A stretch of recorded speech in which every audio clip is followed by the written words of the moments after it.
নমস্কার বন্ধুরা, জয় মা কালী বেঙ্গলি চ্যানেলে আপনাদেরকে আমি স্বাগত জানাচ্ছি।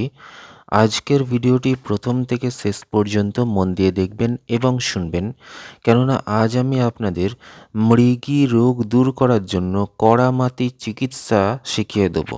অর্থাৎ এমন একটা টোটকা, খুব প্রাচীন একটা গ্রন্থ থেকে নেওয়া এবং প্রাচীন টোটকা বলে দেবো, যার মাধ্যমে মৃগী রোগ দূর করা যায়। তো এই বিষয়টা নিয়ে আমি আলোচনা করব, তাই প্রথম থেকে শেষ পর্যন্ত অবশ্যই ভিডিওটা দেখবেন এবং শুনবেন। এবং এই ভিডিও শুরু করার আগে বলে রাখি যে আজকের ভিডিওটি আধ্যাত্মিক বিষয়ের উপর ভিত্তি করে প্রস্তুত করা এবং লোকবিশ্বাস অনুযায়ী প্রাচীন তন্ত্রশাস্ত্র থেকে সংগৃহীত করা বিদ্যা। যারা বিজ্ঞানে বিশ্বাস করেন তারা দেখবেন না, কেননা বৈজ্ঞানিকভাবে প্রমাণিত নয়।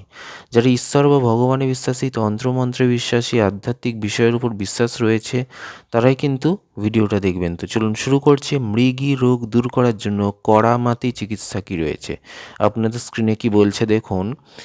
সাপের খোলস নিয়ে মাটির হাঁড়িতে ভরে তার মুখ ওপর থেকে ভালোভাবে বন্ধ করে উনুনে বা আগুনে বসিয়ে দিন।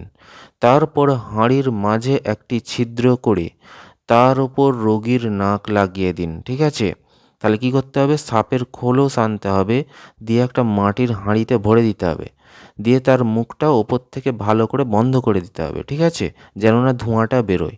মানে দরকার হলে আপনি আটা দিয়ে ভালো করে সিল করে দেবেন, যেরকম বিরিয়ানির হাঁড়িতে যেরকম সিল করে দেয়, ঠিক সেরকম টাইপের।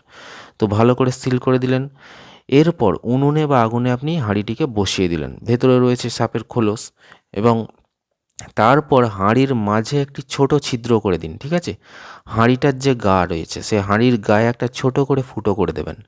তার ওপর রোগীর নাক লাগিয়ে দিন। ঠিক আছে, তার ওপরে রোগীর নাকটাকে লাগিয়ে দিতে হবে, কেননা সেইখান দিয়েই ধোঁয়াটা বেরোবে। ঠিক আছে, রোগী সেই ধোঁয়া নিজের নাক দ্বারা টানবে। ঠিক আছে, তাকে টানতে বলবেন, নাক দিয়ে সেই ধোঁয়াটা টানতে বলবেন, ভেতর থেকে যে ধোঁয়াটা বেরোবে। যখন ধোঁয়া নাকের মাধ্যমে মাথায় পৌঁছবে তখন মৃগীর পোকা মরে যাবে। যখন ওই ধোঁয়াটা নাকের মাধ্যমে মাথায় পৌঁছে যাবে রোগীর, মৃগীর যে পোকা থাকে, জীবাণুটা, সেটা কিন্তু মরে যাবে। এই সময় রোগী বেহুঁশ হয়ে পড়ে যাবে, অজ্ঞান হয়ে যাবে রোগী। সেই সময় রোগীকে 3 প্রহর পর্যন্ত শুইয়ে রাখবেন। ঠিক আছে, 3 প্রহর। ঠিক আছে, 3 প্রহর হচ্ছে শুয়ে রাখতে হবে, গুনে গুনে 3 প্রহর। মানে মাথায় রাখবেন 3 ঘন্টা নয়, কিন্তু 3 প্রহর। আপনারা হিসেব করে নেবেন যে 1 ঘন্টায় কত প্রহর, তো 3 ঘন্টায় সেই রকম 3 প্রহর মানে সেই ঘন্টা। ঠিক আছে, 3 প্রহর পর্যন্ত শুয়ে রাখবেন এবং তার মাথায় জল ঢালতে থাকবেন। তার মাথায় কিন্তু জল ঢালতে থাকবেন এই 3 প্রহর। 3 প্রহর কেটে যাওয়ার পর রোগীকে চৈতন্য অবস্থায় নিয়ে আসার জন্য চেষ্টা করবেন। 3 প্রহর যখন কেটে যাবে তখন রোগীর জ্ঞান ফেরানোর জন্য চেষ্টা করবেন।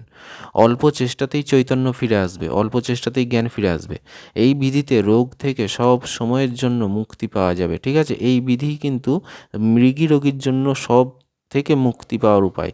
এই চিকিৎসা অনেক প্রাচীন গ্রন্থসমূহ থেকে তন্ত্রশাস্ত্রে লেখা আছে, উপরন্তু তন্ত্রে এর উপর খুব জোর দিয়েছে। সুতরাং কোনো উপযুক্ত ব্যক্তির সঙ্গে পরামর্শ করার পরই প্রয়োগ করবেন। কোনো প্রকার ক্ষতির জন্য লেখক বা প্রকাশক বা আমরা যে ভিডিও করছি চ্যানেল কর্তৃপক্ষ কোনোভাবে দায়ী থাকবে না। এটা কিন্তু লেখা আছে, আপনারা করতে পারেন নাও পারেন, কিন্তু অভিজ্ঞ মানুষকে দিয়ে কিন্তু করবেন। ঠিক আছে, তো ভিডিওটি ভালো লাগলে অবশ্যই লাইক দেবেন, চ্যানেলটি সাবস্ক্রাইব করবেন, আর 50 জনকে শেয়ার করে কিন্তু কাজটি করবেন, তবেই গুরু অনুমতি পাচ্ছেন। ধন্যবাদ।